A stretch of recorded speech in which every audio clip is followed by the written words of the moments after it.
Kemarin kita lubangi sudah sekitar 1 minggu yang lalu, itu dengan ukuran 50-50. Sebenarnya ini bukan patokan ya, jadi untuk tanah itu tergantung, saat penanaman itu tergantung kualitas tanahnya. Ketika sudah poros sebenarnya nggak harus juga, dan ketika terlalu padat itu malah sebaiknya lebih besar. Dan ini karena memang sudah poros dan tanahnya juga cukup subur, kita buat 50-50. Dan ini kemarin sisa tanah yang galian ini sudah kita campur dengan pupuk. Dan catatan, ketika memberikan pupuk usahakan benar-benar tercampur. Jadi nanti saat proses fermentasi itu tidak ada pupuk yang berkumpul jadi satu, sehingga proses fermentasinya lama dan panas nanti. Jadi usahakan bercampur rata dengan tanah dan dolomit. Ini kita kasih dolomit di bagian media yang akan kita tanamkan nanti.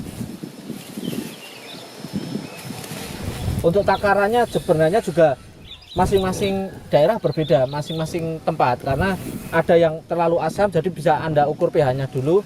Karena ini pH-nya juga sudah bagus, jadi dolomitnya tidak terlalu banyak. Intinya karena ini musim hujan, takutnya nanti terlalu asam jadi kurang bagus. Untuk dolomit sebaiknya dicampur di sini. Jika nanti ada sisa bisa ditaburkan di bagian dalam lubang seperti ini. Udah. Kemarin ada yang salah. Dikiranya setelah lubang tanam terbuat, bibit langsung dimasukkan seperti ini. Ini salah, karena jelas pohon akan terbenam. Jadi ini tanah ini tujuannya hanya untuk mempermudah nanti perakaran, karena ini harus adaptasi dulu. Jadi biar akar mudah menembus tanahnya, jadi kita buat lubang tanam, bukan untuk menanam bibit secara langsung. Ini kita masukkan, kita campur. Oh ya, satu lagi, furadan. Kita tambahkan furadan. Ini sangat penting, tapi jangan berlebihan. Penting dalam arti karena memang kita tidak tahu nanti di sini apakah ada rayap atau hewan-hewan lain, terutama saat tadi menggunakan pupuk. Jadi mengantisipasi seperti rayap atau gendon, apa itu namanya, uret, biar mati, itu kasih furadan.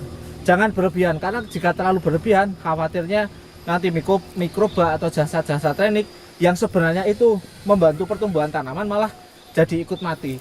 Memang tidak ada efek secara langsung ketika terlalu banyak itu nanti pohon mati, cuman efeknya nanti di mikroba yang ada dalam tanah yang sebenarnya itu membantu malah justru ikut mati. Ya, kita masukkan dulu tanahnya yang sudah kita campur tadi.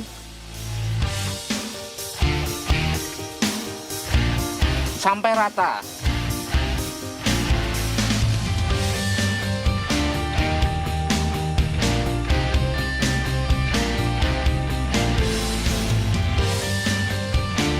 Ini tanah sudah kita campur dengan pupuk kemarin.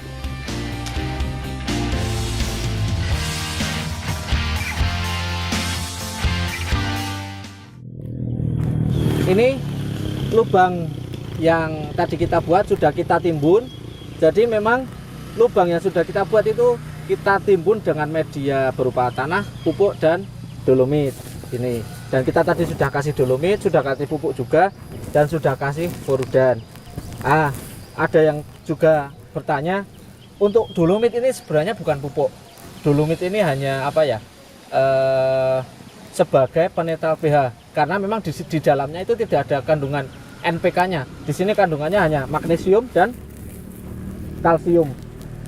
Jadi memang bahan organik alam, bahan alam yang tujuannya untuk menetralkan pH atau menaikkan pH ya lebih tepatnya. Nah, setelah ditutup, buat gundukan kira-kira tingginya 20 cm. Ini disesuaikan dengan lokasi Anda. Jika saat hujan itu air banyak menggenang lebih tinggi tidak masalah. Cuman karena ini agak miring, air bisa langsung habis ketika hujan.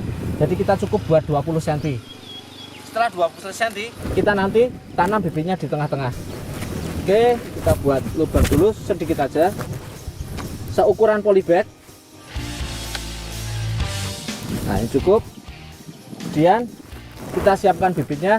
Tadi karena timurnya bagian sana dan barat sana Ini kita hadapkan seperti ini ketika bibit agak miring dan nanti kita tidak mau kasih air. Nah, kita buka dulu polybagnya. Untuk usahakan tanah polybag ini tidak pecah, apalagi durian itu sangat beresiko ketika tanah dalam polybag pecah, jadi sangat berhati-hati. Kalau untuk alpukat memang lebih toleran, jadi tetap usahakan hati-hati. Jadi kita potong dulu bagian bawah, pasti bagian bawah kita potong.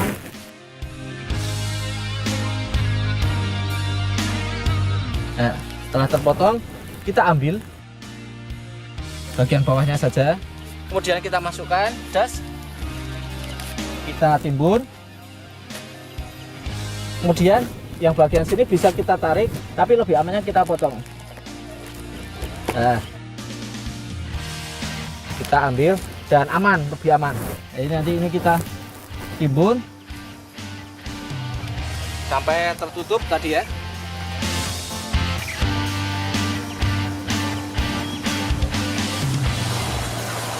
Nah, seperti ini aman.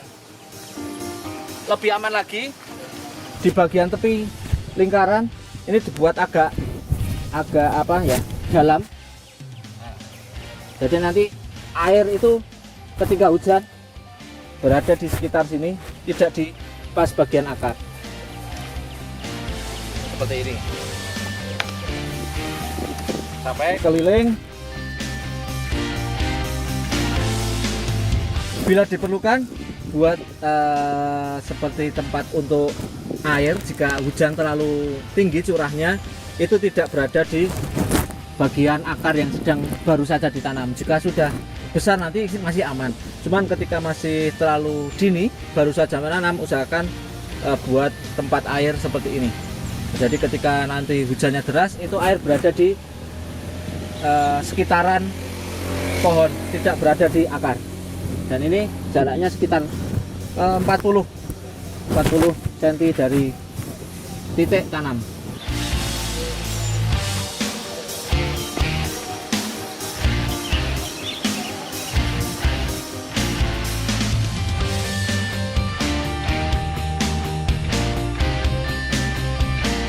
Itu cara penanaman bibit alpukat, khususnya ini alpukat Niki.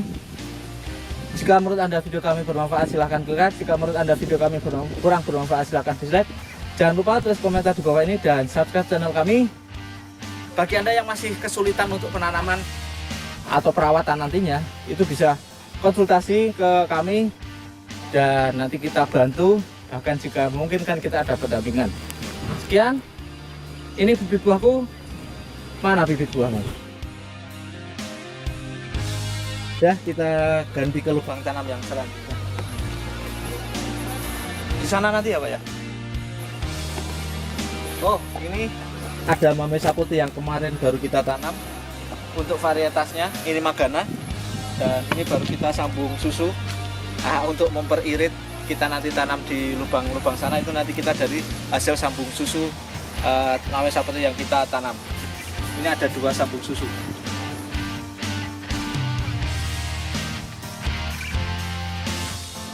Ini ada buahnya, semoga tidak rontok. Ini juga beberapa berbunga, cuman kayaknya rontok. Oh, yang atas ini masih aman, yang bagian bawah rontok ketika kemarin penanaman. Mamesa putih, pertumbuhannya juga bagus ya, hujan.